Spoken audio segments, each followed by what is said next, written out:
You know, it's always a good thing when I decide to make sure that I bring you good content. Good evening to you out there and welcome to another exciting episode of Call Sheets. My name is Jacinta. Today on the show promises to be highly exciting because I bring to you nothing but the very best. And of course to you, my esteemed viewers, for always making sure that I do not do this alone. And I also know that you're looking out to see who I'm having on the show today because I know they carry small personalities they play. Okay, so let's go on a short commercial break. We will be right back.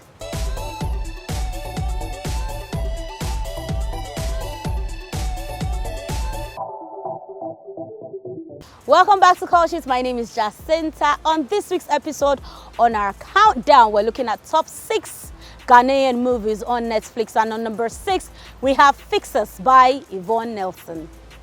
The audition over? No, it's just the start. Please, this audition means the world to me. Now 3 people they enter. So you need to look for 2 people who go join you before I go let you enter. We are 3 now.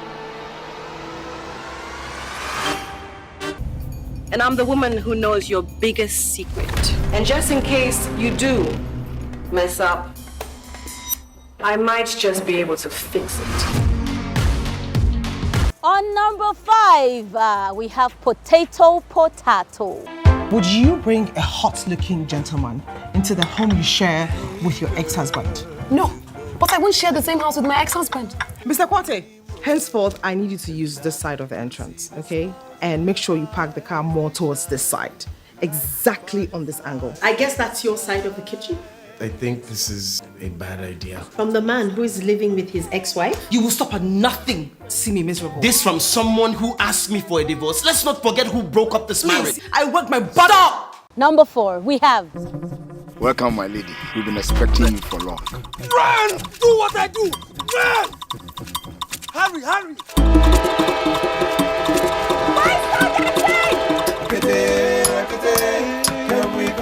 Before she dies. Oh, when is she dying? What? Who's coming? Baby. Just in case you just tuned in, we're looking at top 6 Ghanaian movies on Netflix. And on number 3, we have The Perfect Picture 10 years later. It's become so complicated. Growing up sucks. When's the last time any of you prayed? Hello, Dede. Hello, Reverend.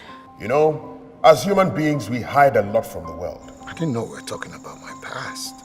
Besides, I never asked you about yours. 10 years ago, I had the call to fix a broken air condition in the office of the most beautiful woman I had ever seen. Number 2 is the movie that has top heavyweight giants. Yes, Saichi Gang. Just tell us about it. We give you a proof, you pay us. We're going after the side chicks. Yes. Get the bad ones. Yeah. We're the good cops. Side chick. Yeah. What do you think they do there? I think they find young girls for old men. This week, our number 1 on our countdown for the top 6 Ghanaian movies on Netflix is the movie Azali.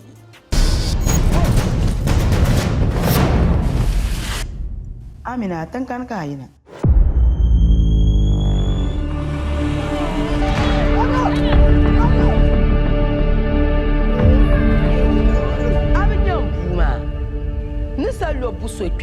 Ako ala baba buma.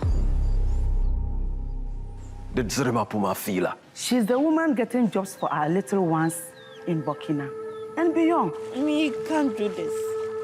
Amina, my one child. I'm a brother. Who's hasn't known themselves? How me?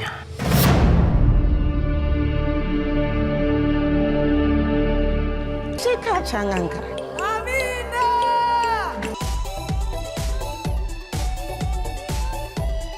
Okay, welcome back to Call Sheets. My name is still Jacinta. I never changed my name because the work I work on tonight. Hey, my God. Yes, and I know that by now you're wondering who be this person with Jacinta just the brag. But he reached to brag. Hey, he reached to brag because Like I always say, I don't sit down with small people. Today on the show Call Sheet promises to be exciting as always. In fact, this edition is going to be super exciting. And don't forget, yes, I've been bragging and yapping about my very special guest today. And this is the director, the producer of the hottest TV series in town right now with some of the hottest names in comedy in general in Ghana. And of course, the director of the biggest movie out of Ghana in recent times. Now, movie say Netflix, they sit down, they get meeting. Netflix sit down, do meeting on top of this film. I'm talking about the man, no other, Mr. KWABENA GYANSAH, producer, director extraordinaire. You said everybody they sit me. See, as I dey hype here, hey, no, this one is happening there, be too much. Oh goodness. How are you, director? Oh, see, fine. I'm calling director. Please, you guys, pardon me because this is my own personal director. I know you know about the TV series The Ossays, featuring yours truly, and it's an honor to actually sit with my director today. Now, when we dey on set, now you dey direct today me. You are the director. Today, now me dey in charge. You can call action. So action. How are you, Mr. GYANSAH? Very fine, very fine. Oh, this is so refreshing. Yeah. It feels so good. So we saw the movie Azali. It was big, it's still very big. Yeah. What was that story about?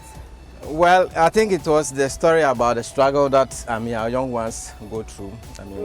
The young ones mostly from northern part of Ghana in search of greener pastures. So basically, we try to capture the entire story, in a sense, in an hour and a half.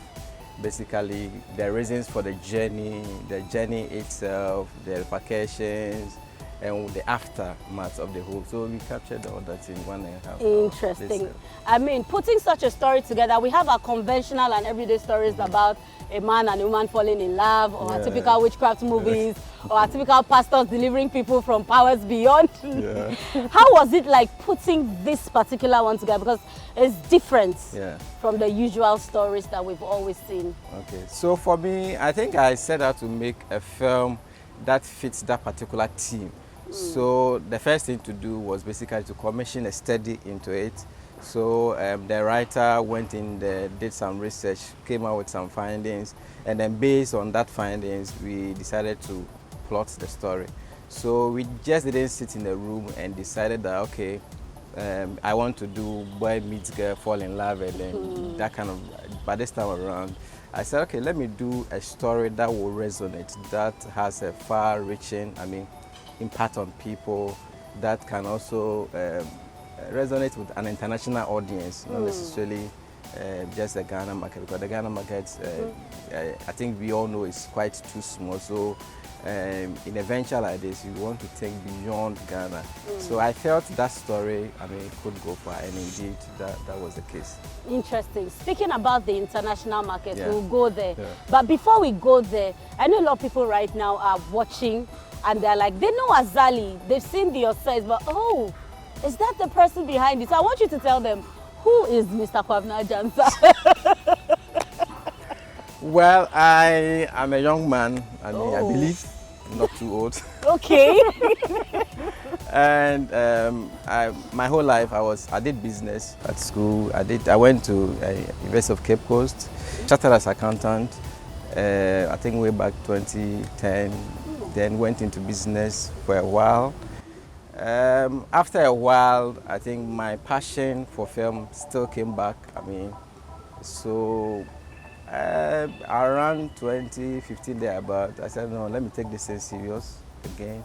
So then I decided to now, you can't just base your whole, entire face, your existence on a passion. So let me delve into it a bit more. Let me study into it a bit more. So then I enrolled in a couple of programs, directing programs externally, and then went in to shoot my first film as part of the course.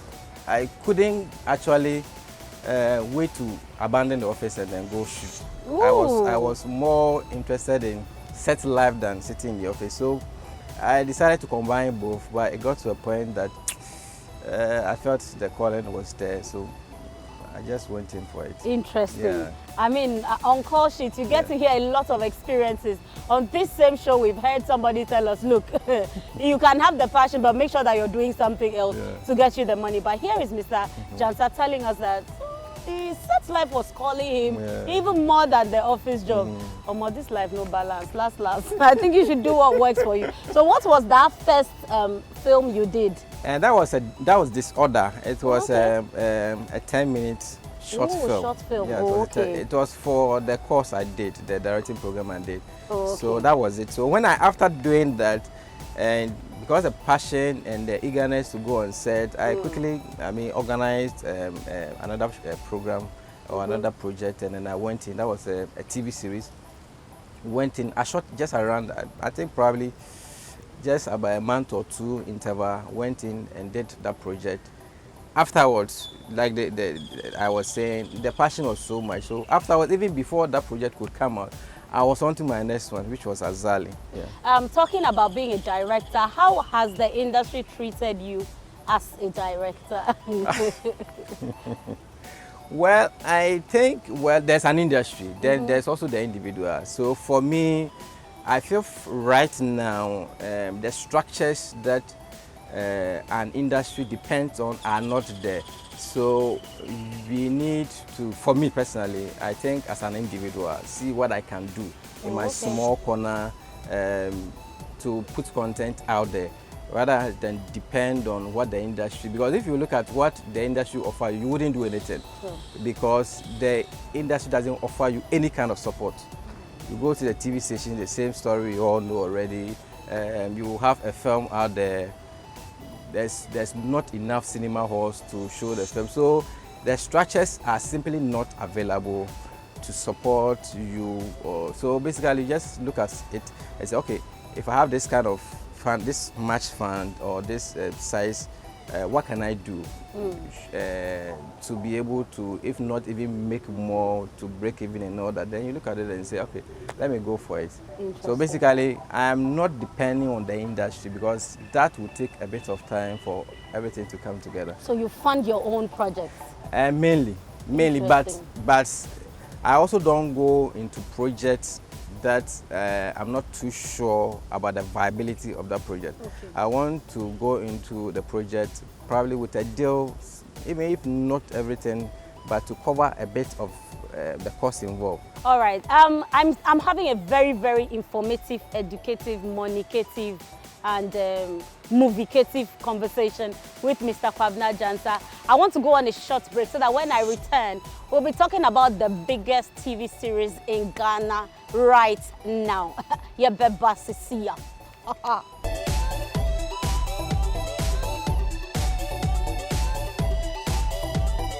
Welcome back to Call Sheet. I remain your one and only Jacinta. Today, I am super excited because I am talking about The Osays.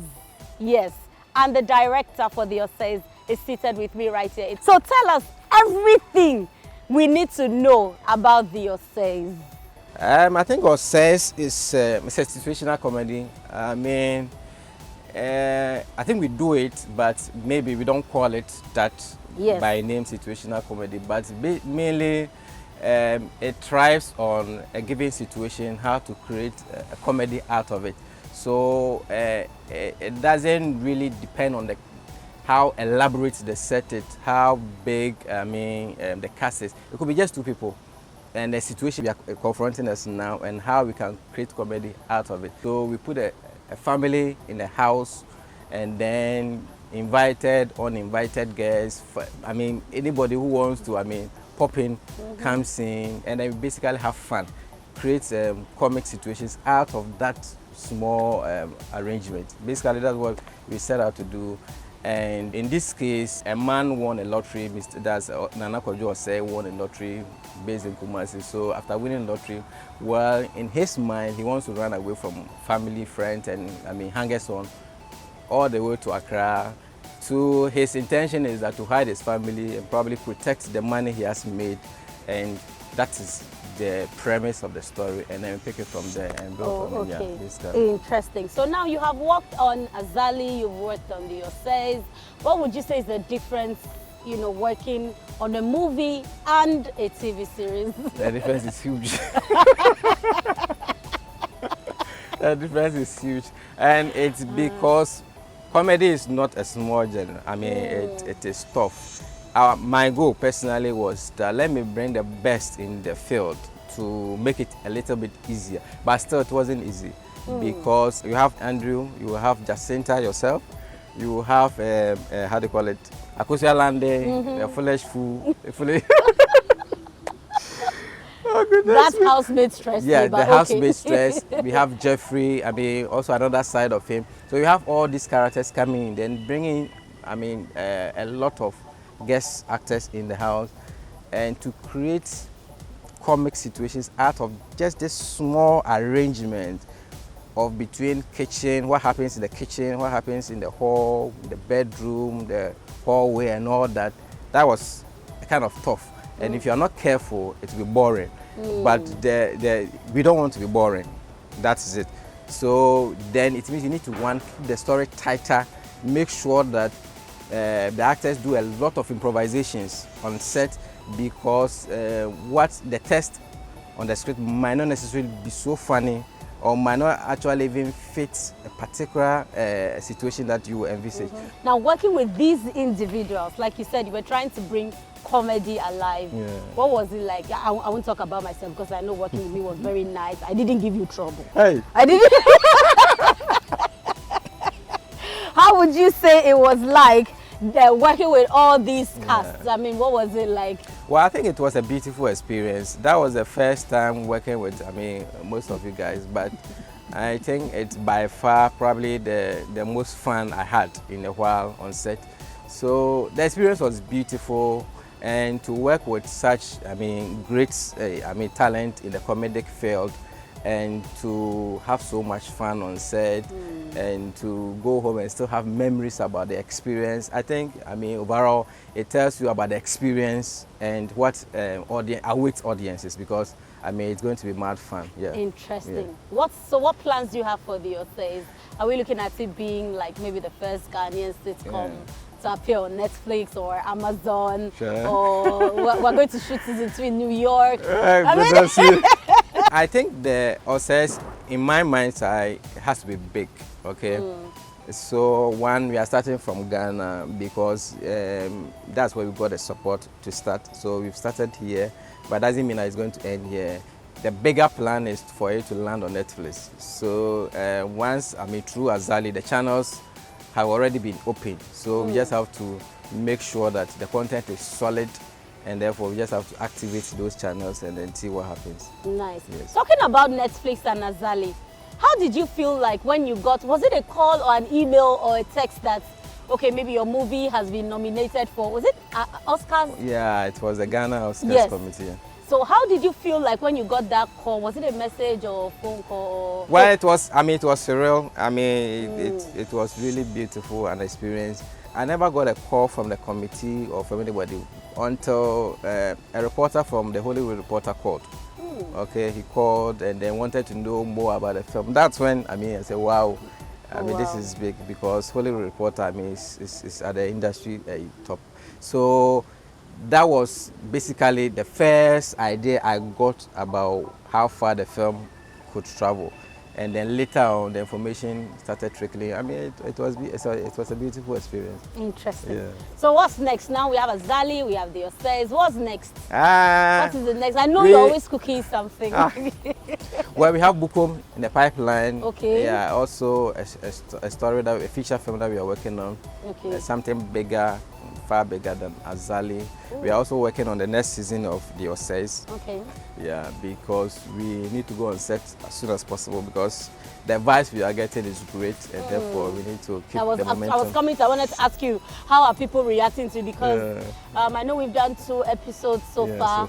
So I wanted to know, how are people reacting to it? The response has been, I mean, huge. The response has been big, actually. Okay. And if you put up a content and you get a call from, say, a friend or somebody that a marketing manager of a company wants to talk to you about partnership, then that should tell you that you have a good content out there. Me personally, I've seen the content, I've studied the footages, and I mean, we have huge material there that will wow audiences. Is there any provision for people who are outside Ghana? Because I have personally gotten, in fact, even today, somebody sent me a message, Jacinta, what you are doing is serious fraud. Do you mean I can't watch it? You know, people want to watch it, people outside. How do they get to see it? And that's why I've started. I mean, I've started working on activating the channels I mentioned earlier. Okay. So my goal basically is that Netflix top. I mean, that's my topmost platform. But we also have equally strong platforms like Showmax. Yes. We have Amazon Prime. And then even Iroko. So these are all platforms that we can activate. But I've started that channel already.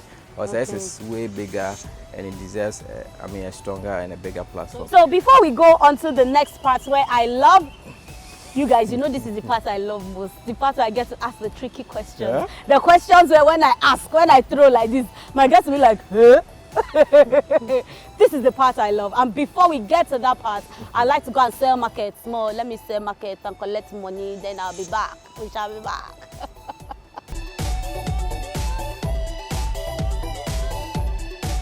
Yes, I am back and I am still seated with the director of the hottest TV series in Ghana right now, The Osays. Today I'm not Mrs. Osei, today I'm Jacinta. And so I want to ask you, who are your top 3 favorite actors in Ghana? Top 3 favorite actors in Ghana. I think Ajite Anan, Amake, sure, Andrew. Sounds like the 3 A's. Yeah, Ajite, 3 A's. Amake, Andrew. Well. I think Ajite should be winning like Actor of the Year every year because on this show, Ajite's name comes up a lot as the favorite of everybody, and it's amazing how he's so cool. Yeah. Like he doesn't know he's good. He knows he's good. He knows he's good, but it is the professionalism that comes with him. Who is your favorite actor in Azali? My favorite actor in Azali, I think it is Small Girl. Yeah, the small girl. Little girl who's on the. She did so well, yes. Interesting. Yes. Now, who is your favorite character in The Osays? My favorite character, I think that would be the maid, right? Yes. Yeah, that's the maid. Akusia London. That's one. Yeah, I think she can fool too much. She's dramatic. Yourself, Andrew, Jeffrey, I knew what to expect. Okay, when I was casting you guys, I knew that, I mean, you were that good. But for her, I didn't expect what I got. Sobolo or Asana? Sobolo. Movies or series? Movies, definitely. Hey, this man. So thank you so much for gracing the show. You see, I was nice. Today will be nice. I thought you were coming to chase me out of Labadi Beach. I'm a nice person, like I'm sweet. It was nice working on The Osays and also having you here. Yeah. And because Mr. GYANSAH here is a nice person, because we love what he does, because we're happy that he came here, he left everything he had to do. We're presenting him with this sash. Oh, nice. Yes. So whenever you see it, you just remember that we at Call Sheets love you so much. We appreciate what you do, what you're doing for the industry, giving young people a chance to also exhibit what they have, and also making the industry, I mean, worth being passionate about. In a system where people don't even want to put all their stuff into it, you still give people reasons to say, Charlie, I feel like do this movie, I feel like do this series. Thank you so much for making sure that you keep the industry alive. Thank you. Thank you, Labadi Beach Hotel. Thank you, Student Loan Trust Fund. Thank you also to Joel Fashion. And of course, Akosombo Textiles. Thank you, Beauty Serenity. And thanks to you also for making time to watch the show. I love you. Oh my gosh, my blushing.